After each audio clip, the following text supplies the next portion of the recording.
Est-ce que toi aussi, tu as eu peur d'échouer en tant que maman? Moi, clairement, j'avais peur de ce que je faisais aujourd'hui, au jour le jour, en tant que maman, dans mon éducation, ça puisse avoir un impact négatif pour demain. J'avais peur de traumatiser mon enfant, j'avais peur de perdre la relation avec lui, j'avais peur de me réveiller un matin avec mes enfants qui ont 20 ans, qui ne veulent plus me parler, qui m'en veulent parce que je ne les ai pas équipés sur quelque chose, qui ont des grosses lacunes dans ce qu'ils veulent faire au quotidien, dans leurs relations, dans leur façon de communiquer, dans leur bienveillance. C'était vraiment une de mes craintes.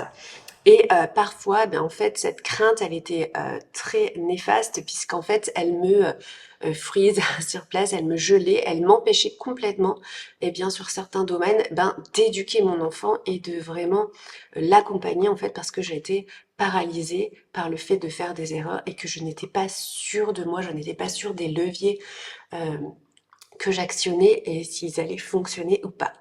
Et clairement, à un moment donné, j'ai dit stop parce qu'en fait, je voyais que finalement, d'être une maman insécure, ben, ça n'aidait pas du tout mes enfants, ça les rendait eux aussi insécures et c'était complètement l'inverse de ce que moi, je voulais transmettre. Et à un moment donné, j'ai décidé d'embrasser mes erreurs et de dire, ben, en fait, ok, je vais partir du principe que oui, je vais me rater, que oui, je vais échouer, que oui, je vais faire des erreurs. Et finalement, c'était ça que je voulais transmettre à mes enfants et c'était ça qui va leur permettre qu'on garde cette relation tout du long. C'est ça qui va permettre que finalement ils soient équipés pour gérer plein de situations, pour voir que ben, l'être humain il est imparfait, pour pouvoir pardonner plus facilement, pour du coup pouvoir communiquer avec bienveillance parce qu'ils ont été habitués à quelqu'un qui fait des erreurs, à lui pardonner et à se relever et à se dire, ben voilà, maintenant on va construire différemment, on va changer. Ok, c'était pas génial.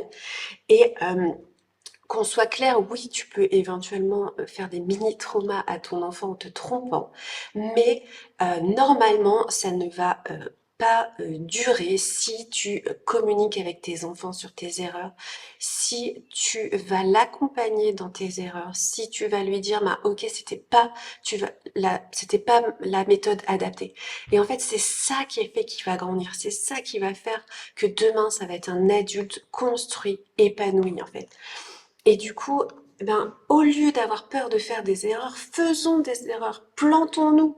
Alors oui, on dit ouais, mais c'est des enfants, comment on va faire si on fait quelque chose de mal? Ben en fait, tu vas t'en rendre compte si tu as fait quelque chose de mal. Et le plus important, c'est de mettre des mots là-dessus. C'est ça qui va guérir le trauma, c'est ça qui va guérir éventuellement la blessure ou éventuellement l'erreur. Et c'est ça aussi qui va lui permettre à l'enfant de se connaître lui-même, de savoir que lui aussi il peut faire des erreurs, de savoir que lui aussi, eh ben, de toute façon, il y a des gens qui vont lui faire du mal dans sa vie et comment on réagit. Et du coup, apprendre à réagir avec quelqu'un qu'on aime, qui peut-être nous a blessés. J'ai déjà blessé mes enfants en étant beaucoup trop sèche ou en faisant des interprétations de leurs actions. Et bien après, on va en parler. Et ça, c'est ça qui aide et c'est ça l'humain et c'est ça la vraie vie. Et vraiment, de tout cœur, j'ai envie de t'encourager à te dire, bah oui, je vais faire des erreurs en tant que maman. Et dernièrement, sur mon compte Instagram, il y a une abonnée qui m'a fait un commentaire en me disant, bah en fait, c'est un peu limite ce que tu dis là, etc. Et je dis, ben oui, en fait, ça peut être limite, oui, on peut faire des erreurs, mais en fait, si on commence à réfléchir et à prendre trop plein de précautions, euh, eh bien en fait on va pas éduquer, on va pas impacter. En fait, une maman qui n'éduque pas, c'est pas une maman qui impacte. Une maman qui fait des erreurs, c'est une maman qui impacte. Et j'avais vraiment envie de te parler de ça pour te permettre et t'autoriser à être authentique avec tes enfants, te permettre de faire des erreurs. Et à partir du moment où tu en parles, à partir du moment où tu poses des mots dessus et que tu viens rétablir ce qui est normal, la normalité sur un comportement, par exemple, ah ben aujourd'hui j'ai crié parce que j'ai encore trouvé des chaussettes partout éparpillées par terre. Ben en fait, j'aurais pas dû crier parce que ça envoie un mauvais message et toi t'as dû te sentir triste que j'ai crié. Et tu lui poses la question à ton enfant, il va dire oui, je me suis sentie triste. Ben tu vois, c'était pas ça que je voulais construire avec toi. Voilà ce que j'aurais dû faire. et tu dis ce que tu aurais dû faire, ou ben, est-ce que tu me pardonnes? Et tu vas voir, ça va te faire connecter avec ton enfant. Il va être joyeux de te pardonner. Il va comprendre que ben il y a une maman qui ben, fait des erreurs, mais qui est capable de les voir et qui est capable d'aller au-delà.